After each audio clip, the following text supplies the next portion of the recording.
hey, you should come check this out. We've got this thing called the pilot development program, which I knew nothing about at the time.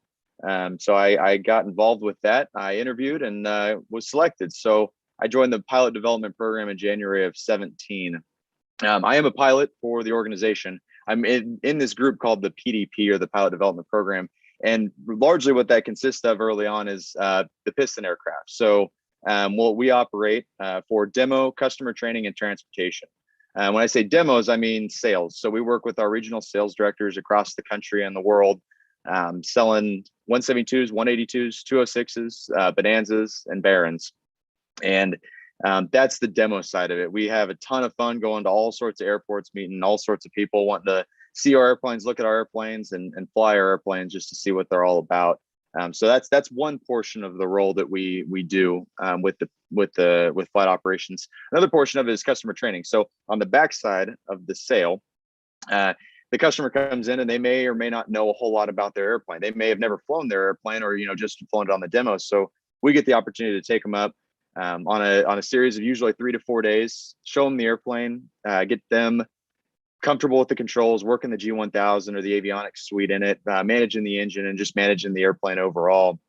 We'd go through all sorts of stuff and make sure they're good and ready to take that airplane to wherever they're going at in the world. I've had folks from the Caribbean, from Australia, from New Zealand. I've had European customers, customers from Mexico, and then tons of customers obviously all across the United States. So we get to work with a ton of incredible people, lots of awesome customers out there.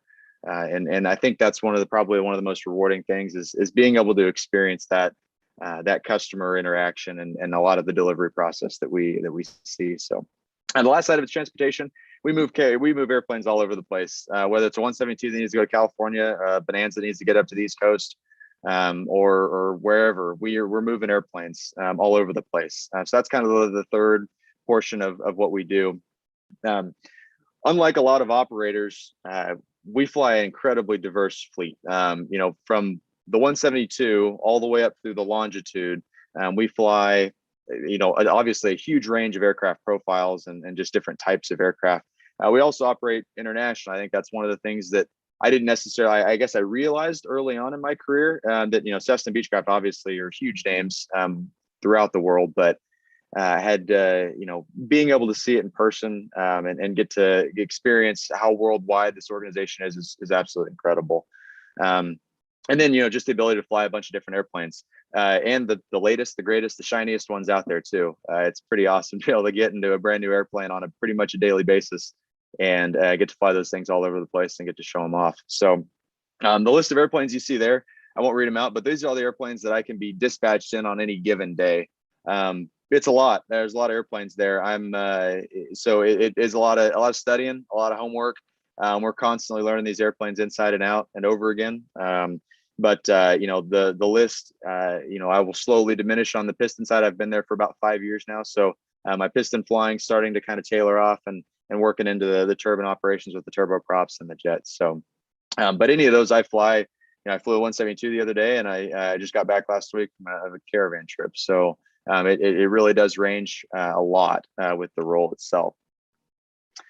So just some of the highlights. So some of the things I've done, I have been through 47 states and 18 countries. Most of the countries consist of North and South America and Central America as well. So the awesome part about being a global organization, a worldwide manufacturer, is we fly in every region. Wherever there's airplanes, we're trying to go to. And that is all over the place. So we get to explore quite a few different places that you really wouldn't see with a lot of different places, just because you're not going into dirt strips in the middle of South America or Central America. And so it's a unique part of what we do. And then piston operations, not very often you get to take a 182 to the West Coast up to the Seattle area and then back to Wichita, or out to the Northeast to the Hudson River Visual, and then all the way down to DC. So we're operating everywhere, and I think that's probably it's a great huge. Our operations are all over the place, so it just kind of depends wherever the customers are is where we're going. And then there's the deliveries. I think a lot of the times we're involved with deliveries because of customer training. We get to be involved with customers during their acceptance. We have a production flight test team that does a great job of of working through the process of the delivery process, and we're usually on the back end and pick up with training once they do take delivery of the airplane. So yeah, we get to meet a lot of great people and be a part of an extremely special day. If you've ever seen any of the videos out there, the delivery process is awesome. We get to, we host the customer, we have lunch, and we talk about their airplane and visit, throw stories around, and really get to experience, and they get to experience, an awesome day, because it's usually, the pinnacle of their careers, of their, buying of an airplane is a big deal, and we get to have fun with them during that process. So it's a blast. Also, we go to air shows, fly-ins, and every aviation gathering you can imagine. So Oshkosh's, Sun and Fun's, MBAA's, Great Alaska Airmen Gathering, all the regional and worldwide MBAA's, all that stuff we're at. So if you like talking airplanes, this is the place to be. And then the last thing is the formation events I had the privilege to be a part of with this team. You can see the pictures off the right there. One was a 172 event, and you see two in trail there with the 172s. That's out of the backside of a Bonanza. So you take the doors off and get a nice clean shot of the airplanes out the backside. And then a little below that was the King Air photo shoot we did last October. That was out in Colorado, and got some beautiful shots of the King Air 360 with some incredible photographers and videographers. So just some of the unique things we get to do that you don't see a lot of places. It's just a ton of fun. A little bit more. I am an ATP, a CFI IIMEI. I'm typed in the King Air 300. I also have an SIC in the 525s. Kind of on another note, I was the piston safety specialist from 2018 to 2021. This encompassed a whole lot of stuff, and got me into a whole bunch of different areas with the SMS program that we have at Textron Aviation. Taught me a whole lot about it. I had experienced it at K-State when I was up there, but I got a lot more involved once I got here into the new, very well established and ongoing SMS program. We also get into flight instruction for senior leadership. So our senior leadership over the last couple of years has really taken a big step at getting flight ratings, whether it's a commercial rating, instrument rating, CJ type. They're going through that process. So it's been great to work with them. We get to do a lot of neat things and help give them and share our expertise in the piston airplanes with our senior leadership. So spent some time over production flight test. That learning the King Air. So after I got typed, I had the opportunity to get over there and to see what that team does. They take it as it comes off the factory line. They're the first ones to fly it and make sure everything's good. They find and work out anything that the airplane needs up until the customer delivery. And then the customer delivery happens, and they're also the team that helps with the customer delivery aspect of things. So it's an extremely unique experience. I think that's the one thing that the company offers as well, is the ability to go lots of different places in the organization.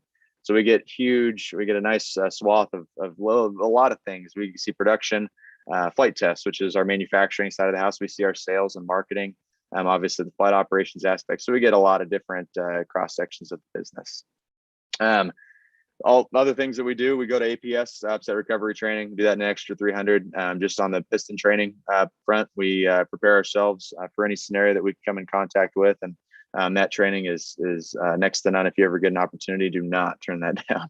And then we go to FAA and do our CAMI oxygen chamber, as the requirement is, or the every 10 years certification period. So we do that for just recurrent and all the good stuff. So that is a lot of what I do in the grand scheme of things, and hopefully a little bit more for everyone to kind of hear a little bit about. And I think, Andrew, we're going to get into a little bit more. I'm sure you have a few questions. Actually, the pictures off the right here, the top one is of myself and another pilot. We were in Kodiak Island, Kodiak, Alaska.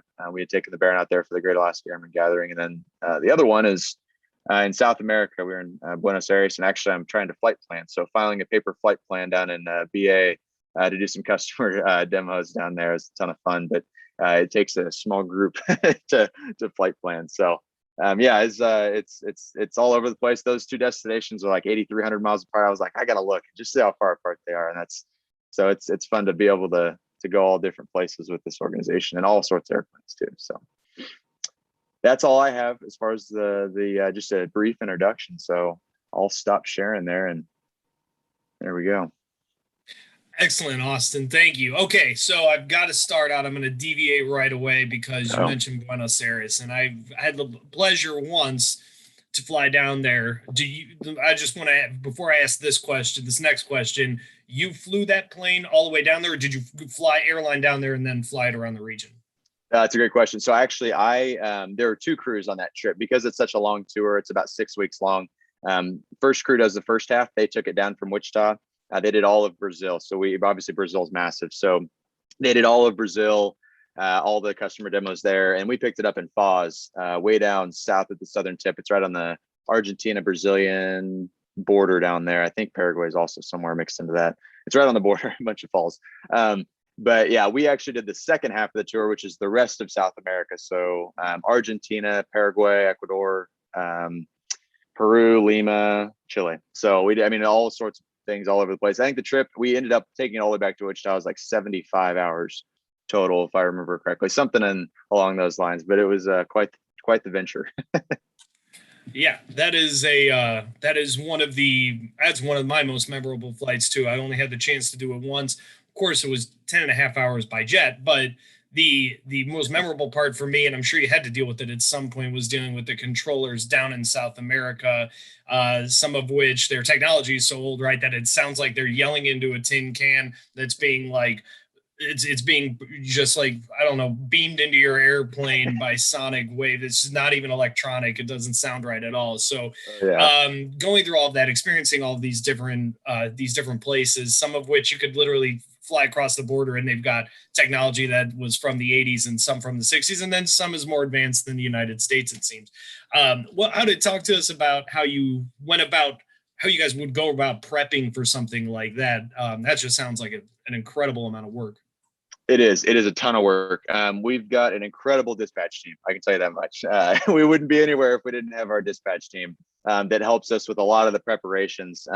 So everything from visas to handlers to finding fuel. Believe it or not, 100 low lead is extremely difficult to find in a lot of places outside the United States.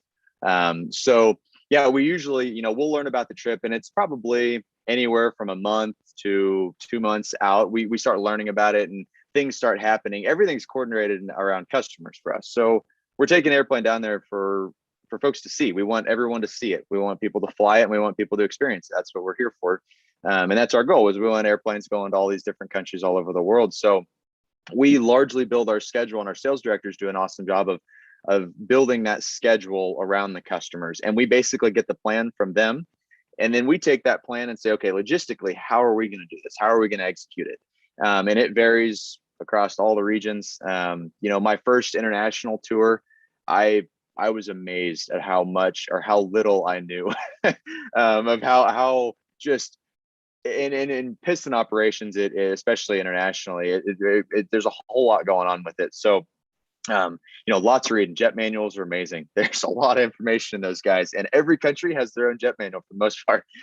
So getting to know all of those, all the different regulations, the different things you can and can't do, you start learning about customs. So yeah, once we get all of that and we kind of figure out what airports we're going to, we start thinking about, okay, where are we parking? Where are we planning on demoing out of?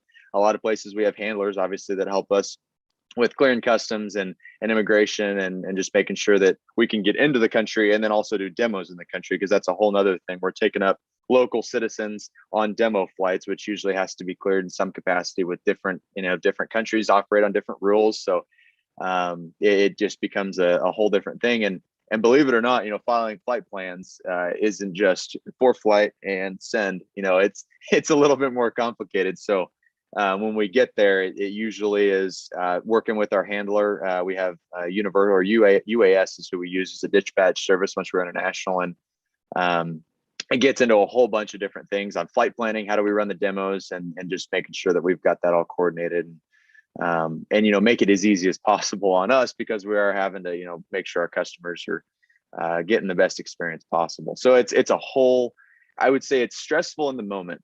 That's the one thing I remember, is there's a lot of stress. There's a lot going on. There's a lot of unknowns initially, but once you get into it, once you get in the groove, after a couple of days on that international, you may show up in Sao Paulo and you're like, oh man, I'm kind of tired. That 7.5, 8 hour flight, I'm kind of worn out.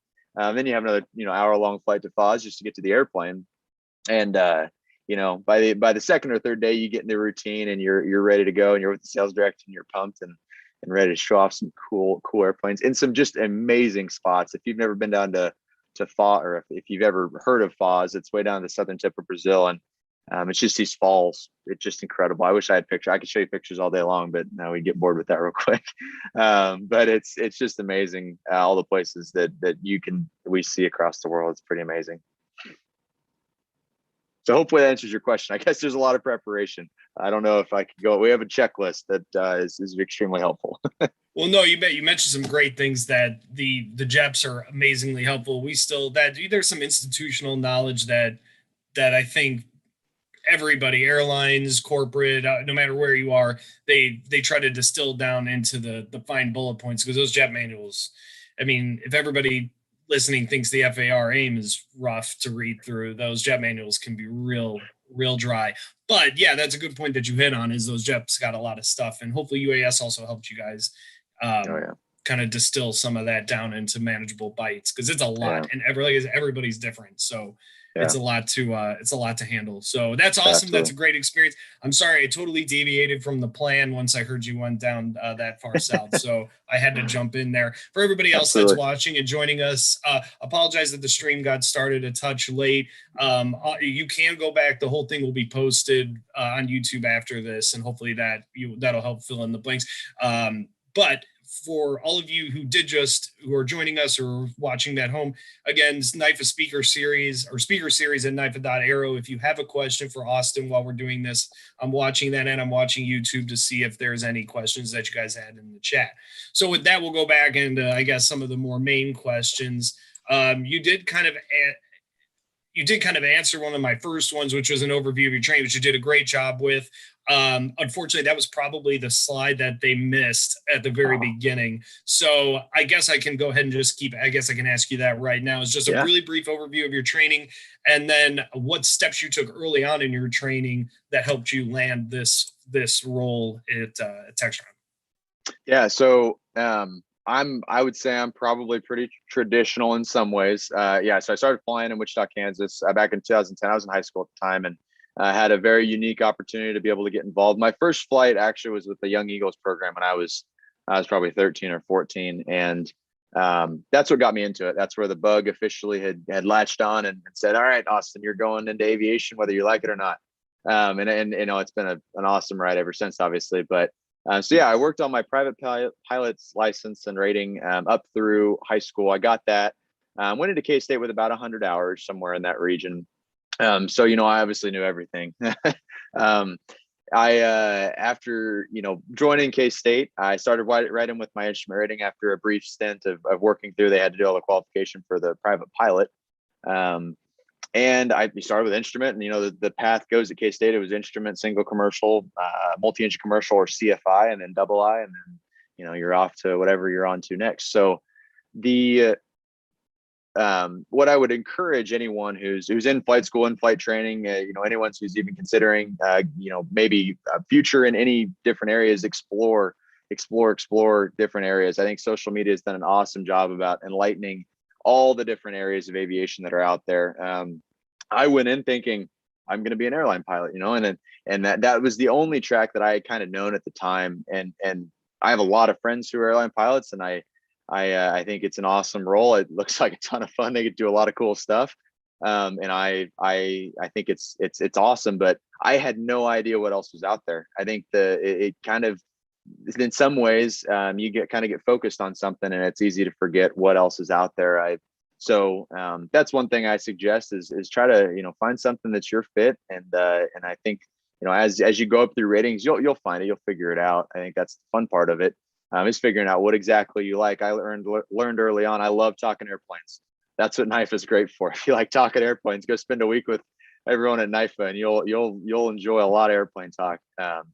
So I mean, and obviously everyone who hasn't competed before, or has competed, multiple years in a row, I think that's the bond that I got early on. And I think a lot of the reasons I like talking about airplanes so much is that I got into that early on. I really found a passion for it. I learned so much throughout it. Absorb as much as you can on those NIFA NIFA events, the practices, all the team get-togethers, and everything through the competition, because that's the fun stuff. But yeah, so once I get your commercial, I got my commercial, my in my multi up at K-State. I had a flight instructor who was up at Textron, or down at Textron, technically down south about 100 miles from Wichita, who said, "Hey, I'm in this program," and we talked a little bit about it. And I said, "Well, shoot, it's Wichita. One, I'm from Wichita, so that was kind of appealing to me." I was like, "Well, I kind of figured I'd never be able to live in my hometown." I knew Cessna Beechcraft were there, but it was a long shot for me ever getting onto the organization from my perspective, at least early on.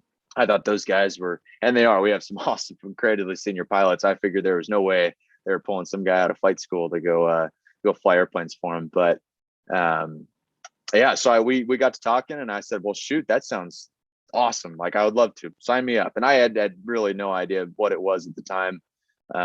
Yeah, got the role, and it's just been an incredible ride ever since. We're customer facing. We're not flying nearly as much as a lot of my airline friends. I mean, most of them are well surpassed me in hours now. We do anywhere from about 350 to 450 as far as hours a year. So, but we're engaging with customers frequently. We're talking about airplanes, doing demos, walkarounds. Every air show we're at in some capacity. So we're doing a lot of different things on that front. So it does look a lot different than an airline track, or really even a corporate track for that matter. It is quite different. But yeah, I don't even remember what the original question was. I just started talking. So sorry. Well, it was engaging though. That's good. What was I was there anything you did at the? I guess. Well, no. Okay. I'm sorry. I broke a cardinal rule. I asked you a 2-part question, and the first one was really long. The second half of the question was: is there anything you did earlier on in your training that helped kind of put you on this path? You mentioned that your flight instructor kind of told you, and it kind of came through, which that's a very aviation thing that happens, right? Friends and instructors and students and do that quite often. Was there anything else that they looked at, or that they said, "Wow, look at that, that's perfect. We've been looking for this," or any kind of insight like that? There was something that happened earlier on, other than just being in the right place at the right time. No, that's a great question. To be honest, I think I didn't learn about this till largely at the end of my flight training. That's a really good question. I guess early on, I focused on just learning airplanes as much as many as I could. I think the fun part is I had a lot of friends that went on to do other things, and they got us in simulators, and I had flown a Citation Sovereign simulator at one point in time at Flight Safety when I was like a private pilot, or I was working on my instrument rating and flying this thing around. Like, no idea what I was doing. I think the biggest thing is networking. I think that's it. Regardless if it's your flight instructor with someone in NIFA, or an organization instructor, anything. I think early on is building those relationships, because I wouldn't have got anywhere I am today without the relationships that, one, got me into Textron, and then also gave me the opportunities to learn about these things. So that would be the one step that I took early on, is getting to know a lot of different people, and just making the most of that college experience and folks there. So. Excellent. No, that's wonderful. So let's switch gears and talk NIFA just for a minute. First thing is, how did NIFA, you mentioned it earlier on about how NIFA helped, and I think you've kind of just talked about it a little bit in that last answer, but how did NIFA directly help with your job here at Textron? Well, one, talking airplanes. I remember I talked airplanes, and I think I learned early on. I loved it. I could not get enough of it. I wish that week would last all semester, and that's all I had to do.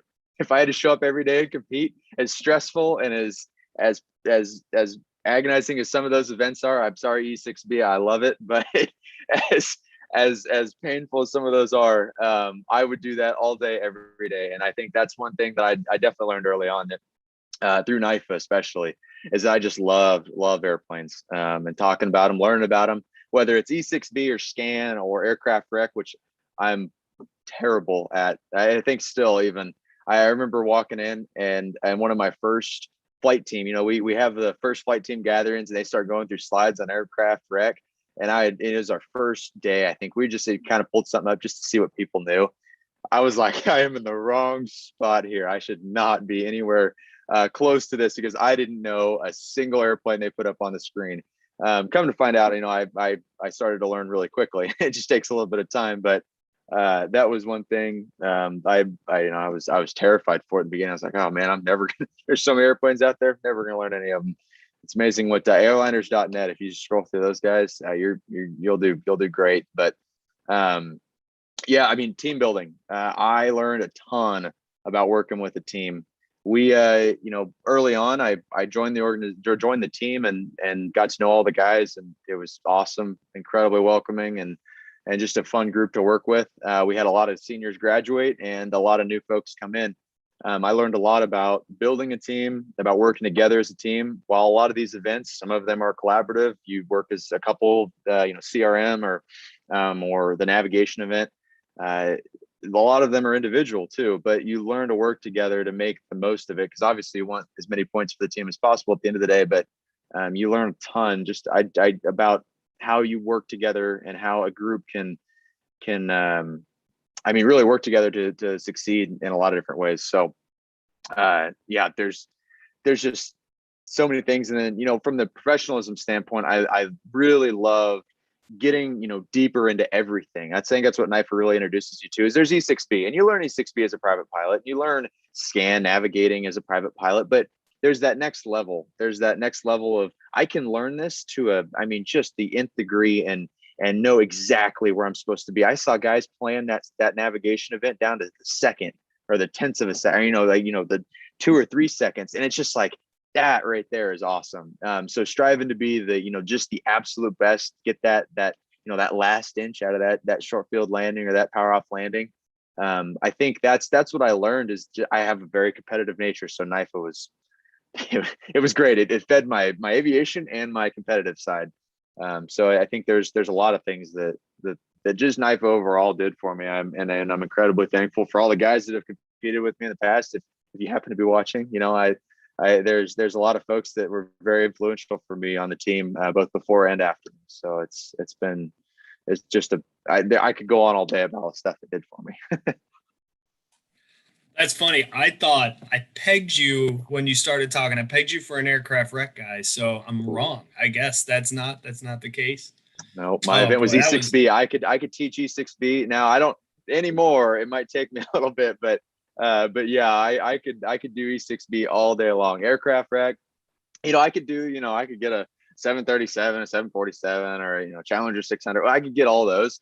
You throw anything up there that's outside of, basically anything they put on there during the competition, I'd probably get a 0 out of however many they put up there. It doesn't go well for me, unfortunately. Don't worry. I think I was good back in I was okay back in my day. I don't know if time is rough, isn't it? Oh, always, unfortunately. So, okay. Well, then how about this? Tell us about a memorable NIFA experience you had. Oh man, where do I start? So I guess the first one that comes to mind, every year, the regional competition always fell on my birthday. So, excuse me. October 19th is my birthday. And that's always every single regional was right on my birthday week. So, not that there's anything wrong with that. I thoroughly enjoyed spending it with my team and getting to celebrate my birthday with all the guys I was closest with in college, really. So, but on 2016 regionals, it was the banquet, and the nerves going into a banquet are extreme. I would say, looking back on it, there's a lot of stress. You've competed all week. You've done your best. You're hoping that you got scored a single point or two for your team, and that your team places and places well. So there's a lot of stress and anxiety that go into that. Well, that day, actually, that 2016 happened to be right on my birthday as far as the banquet goes. So, our team shows up, we're all dressed up, we're super excited. The year previously, we actually didn't make nationals. So it was a big deal. We were hoping to get in and place good enough to go to nationals for that'd be 2017. but yeah, so we all sit down and everyone's, kind of getting started. And Eric, Chief Judge Eric Parton, jumped up there and started talking and giving the introduction. And a couple minutes in, he said, and I'm going to quote, and I don't remember exactly what he said, but he said, unfortunately, we have some unfortunate news we have to deliver this evening early on. And there was a team who had misconduct and violated some rule code of conduct for the organization and through NIFA. And unfortunately, we're going to have to disqualify this team and ask them to leave. And they said, Kansas State University, will you please exit the room? And I'm actually getting chills right now in front of everyone. I mean, I kid you not, every single person in that room turned and looked directly at us. And I thought, oh my God, I'm just gonna fall over. I thought it was over. I was like, what did we do? Like, come on, what happened? He followed it up with about 5 seconds, and that 5 seconds, I kid you not, they always say like a very traumatic experience lasts like an eternity. I think I sat there for at least half an hour, just ruminating. My brain was spinning. But he said, happy birthday, Austin. Your team had put me up to this, and I was like, there's just a lot of relief, a lot of stress. It was a ton of fun. As far as memorable, all the guys on that team, I can't thank enough for that in general. I was stressed going in. I was like, we're going to make nationals, and all of a sudden we're disqualified, getting asked to leave the room. It was a fun one. So that was by far one of the most memorable events for me. So yeah, maybe like next time a birthday cake or something not quite as traumatic. Anything else? I'm surprised I didn't have an aneurysm like right then and there. Like I probably was real close to one. Oh, that's awesome. That's a good story. That's funny. Okay, well, let's shift back to your job then. How is your day to day? What does a typical day for you even try to consist of? How does that work? Well, I think one thing about this job is you get used to a lot of change.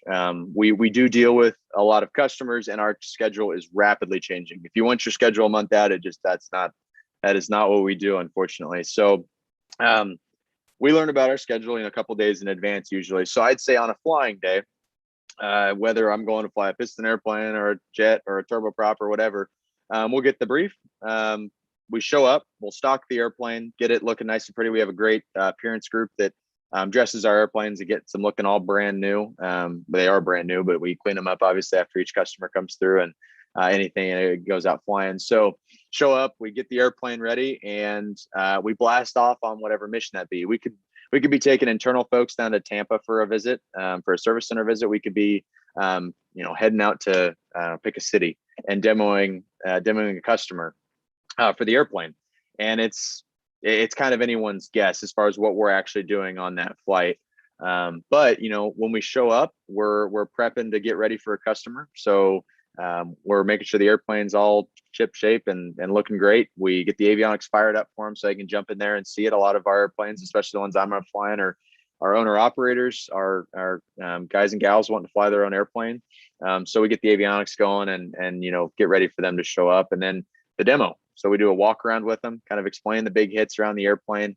If we're not at John Wayne and it's at a million decibels outside and we can't hear anything, we do a nice walk around outside the airplane. Some ramps are better than others for that.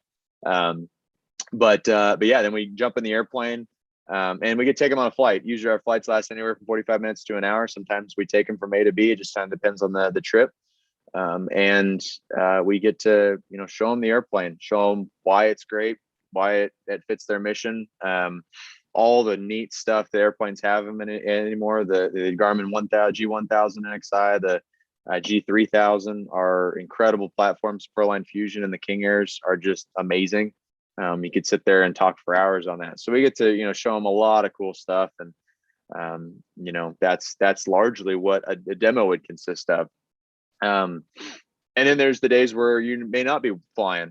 We do some office work. A lot of us have ancillary duties. I was a safety specialist for a number of years. So I'd show up and I'd work through safety reports for the entire piston fleet, which includes our sales directors that are out there flying airplanes, and just kind of working through all of the logistics and working with chief pilots to make sure that we're representing the brands that we're flying around well, and that we are operating as safely and as professionally as we possibly can within the team. So it is very diverse. Just like our fleet, we do a lot of different things.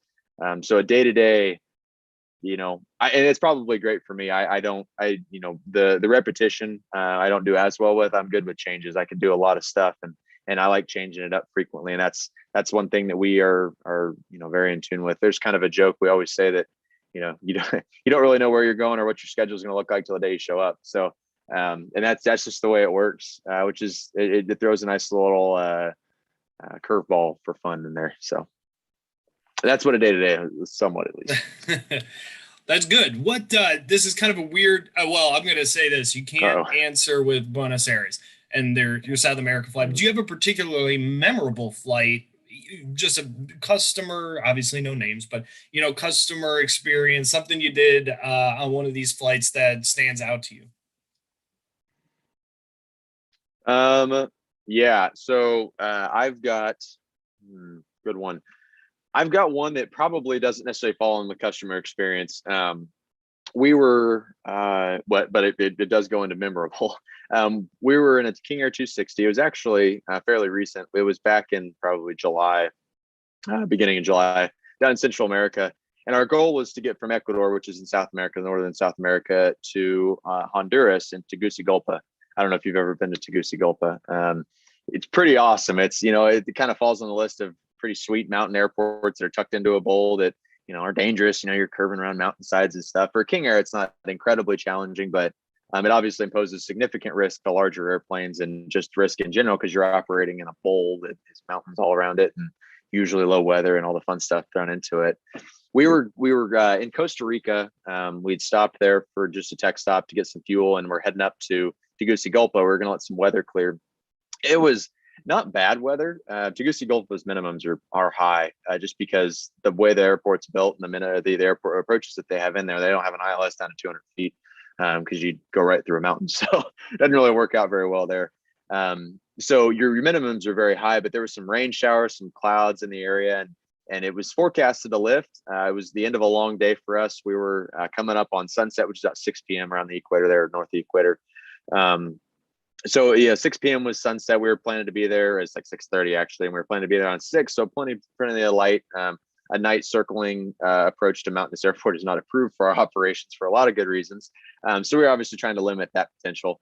But we took off. We were out on our way there, and we got into some weather. We were up in the 30s, 31 probably, and started our descent down to Tegucigalpa, and just the weather just did not get any better for us. We could not. Like, nothing was working out. We got into the soup. It's 16 or 18,000 feet. We're picking up ice up there, and having a whole bunch of fun, down in the weeds, trying to figure out what we're going to do as far as getting into this airport.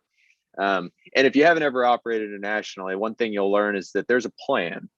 You always have a plan, and you've got things set up on the back end of this plan. So we have hotels, we have handlers, we have people expecting us. We've got everything coordinated for Tegucigalpa.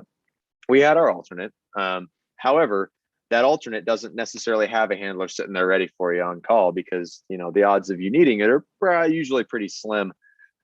So we were up there, and we got into a hold. The weather they kept forecasting was 2 kilometers or 3 kilometers. They kept saying something, and it was low enough that we couldn't get on the approach to circle in there. So we're sitting there on the ice and all the fun stuff, sitting there holding, trying to figure out, okay, what are we going to do? Well, we can hold here for a little bit while longer and just kind of see. But eventually it became very apparent that the sun was setting. We're not going to get in. The weather's not improving like they said it was going to. And not to mention, once you get into the rain and all that ice and precipitation, the radios in South America or in Central America can be not great to begin with.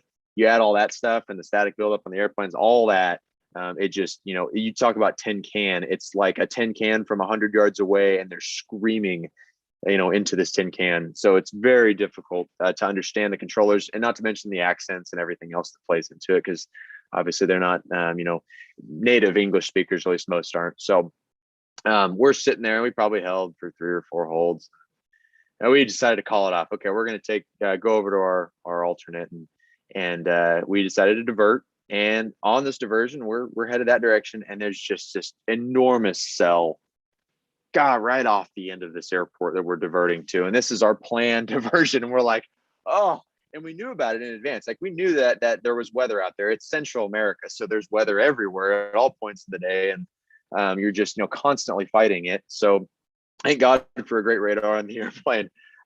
We were on this ILS down to this airport, and it was thankfully a great ILS. And this wall of rain, you can imagine, you're flying down this ILS, you're 1,000 feet, you're fully configured, you're getting all ready to land and finally be done with this flight because you're diverting. And all of a sudden, we're getting down to the airport, and it's just this wall of rain moving across the end of this runway, approaching slowly. And we're just racing this thing in. And about a quarter mile, half mile final, we hit this just wall of rain. And thankfully, we still had the runway still stabilized, landed, got off just in a monsoon of rain.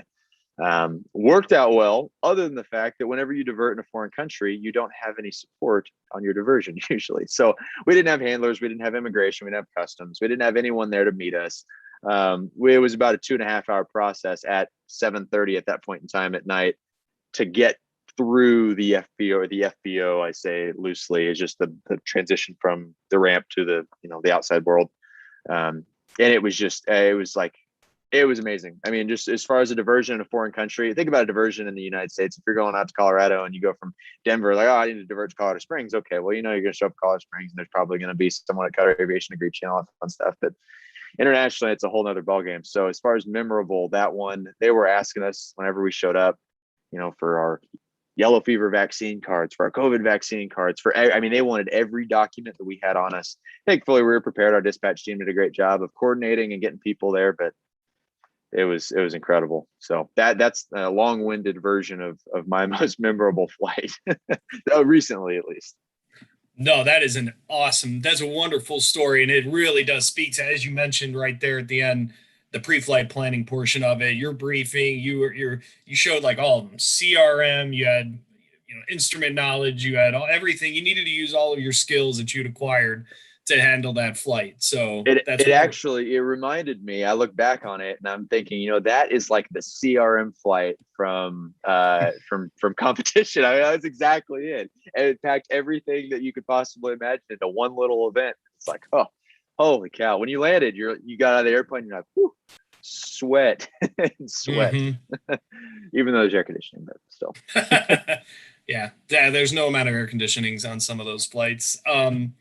So what is I'm gonna touch on this too, because you mentioned it and I haven't heard you speak on it, but it's it's a really big thing that's happening right now.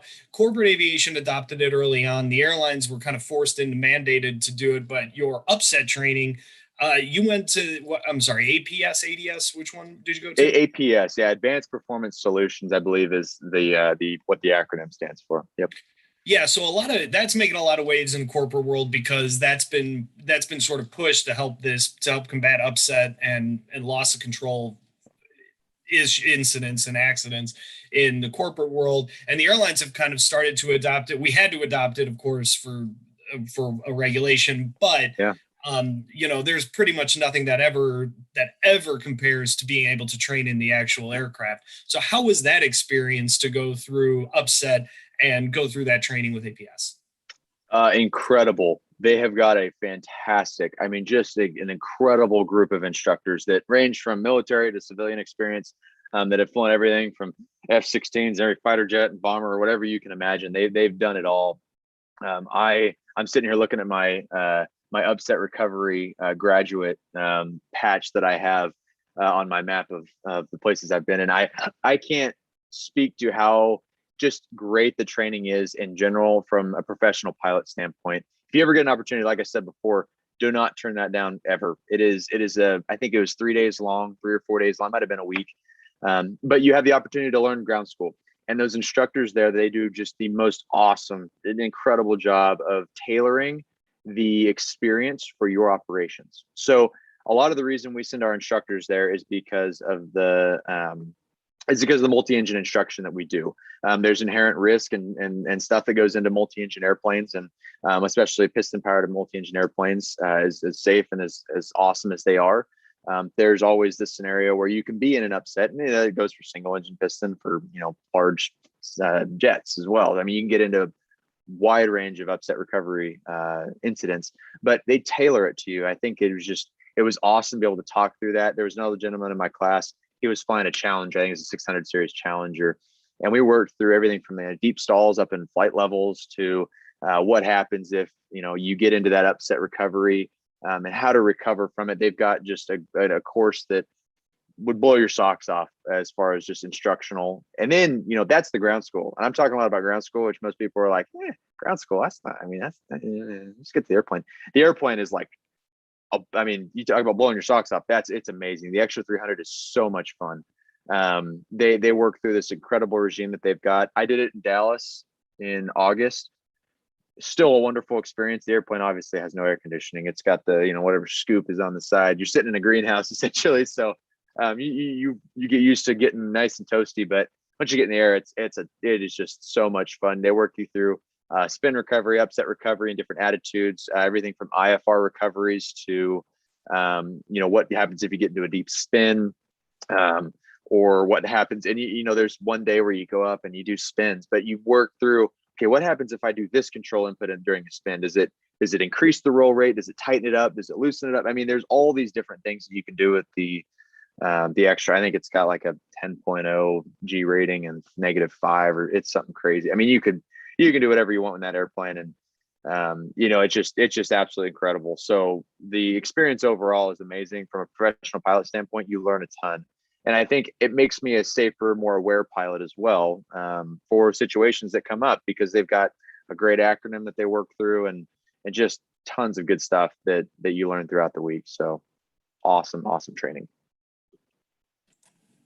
Excellent. Yeah, I've heard very, very good things. They're one of the original people that started that program. So I know they've earned a very, very high reputation. So wonderful. Well, I've got a couple more questions to ask you, and they kind of center around speaking sort of directly to a current NIFA competitor and students. So one would be, what would you recommend to somebody who's looking to follow in your footsteps, meaning specifically going into production, working for Textron, or maybe a Piper or any other manufacturer like that?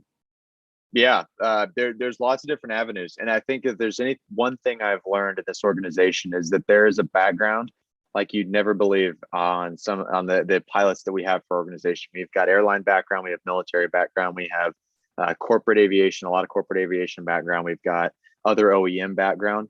I think there's a lot of ways you can end up at a Textron Aviation, at a Gulfstream, at a Piper, or Cirrus, any of those. I think if you want to work that direction, it's all about getting involved in networking with that company. Getting to know their products is obviously a shoo-in. If you can get to know their products well, if you can become an instructor in a Baron or a Bonanza, or get into those different airplanes, I think that helps a lot. Build your customer awareness, customer focus skills. I think that's something that we pride ourselves on, and as does every aviation company that caters to customers, is that we want you to have the best experience. Really work on those skills early on. I think it's something that you can work on, any day. But customer service skills are to be sought after. Being able to speak to customers and things like that. It's a skill, and it's something that's learned. I didn't come in knowing how to talk to customers on day one. Trust me, they kept me far away from customers the first few months in. But no, you learn those skills, and it's something that you can pick up on after you hear it and see guys have been doing this for 30 or 40 years to it.